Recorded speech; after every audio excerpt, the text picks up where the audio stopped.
جود بيلينغهام واحد من أفضل اللاعبين في العالم حاليا، وفي هذا المقطع سأحكي لكم عن قصة جود بيلينغهام الذي كان يعشق غريم النادي الملكي. لايك واشتراك وقربنا على 3000 مشترك. في 29 يوليو عام 2003 ولد طفل أمه تنحدر إلى أفريقيا وأبوه ينحدر إلى بريطانيا، وقررت عائلته تسميته جود فيكتور ويليام بيلينغهام. والد بيلينغهام اسمه مارك بيلينغهام، وكان يعشق كرة القدم ولكن ليس بشكل احترافي، وكان يلعب في أواخر الدوري الإنجليزي وسجل خلال مسيرته 700 هدفا، وكان يحلم أنه يلعب في الدرجة الأولى من الدوري الإنجليزي، ولكن نقل هذا الحلم إلى ابنه بيلينغهام. ووالد بيلينغهام كان يريد نقل حب كرة القدم إلى بيلينغهام، ولكن بالعكس بيلينغهام ما كان بيحب كرة القدم. ولما كان يذهب والد بيلينغهام إلى النادي كان يأخذ بيلينغهام معه حتى يحب كرة القدم، ولكن بيلينغهام غرق في حب كرة القدم. لما عرف والد بيلينغهام قرر انه يسجل ابنه باحد النوادي الذي كان يدربها والد بيلينغهام،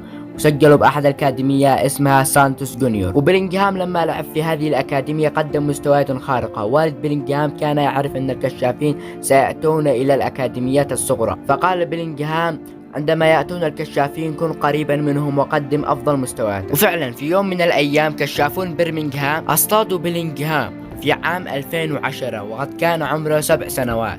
وكان بيلينغهام يشاهد مباريات لأنه كان يعشق كرة القدم وكان ينظر إلى كرة القدم بنظرة عشق. ولما لعب في هذه الأكاديمية قدم مستويات خارقة. كشافون النادي صعدوا بيلينغهام فئة تحت 18 سنة حتى كان عمره 14 سنة.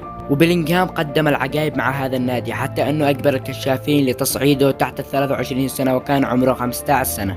بعد سنة واحدة فقط تم تصعيد بيلينغهام إلى الفريق الأول بعمر 16 سنة، وكان ذاك الوقت يلعب بالجناح الأيمن. ولكن مدرب بيلينغهام اكتشف أنه بيلينغهام إذا لعب في خط الوسط راح يكتشف مساحات كثيرة وراح يكشف موهبته. في يوم من الأيام استيقظ بيلينغهام على اتصال من المدرب، وقد كان يلعب برمنغهام وستوك سيتي. في الدقيقة 30 انصاب لاعب من فريق برمنغهام، فالمدرب كان عنده حل انه يدخل بيلينغهام. كانت النتيجة 1-1، ولكن الصدمة انه بيلينغهام انفجر في هذه المباراة وسجل الهدف للفوز في المباراة.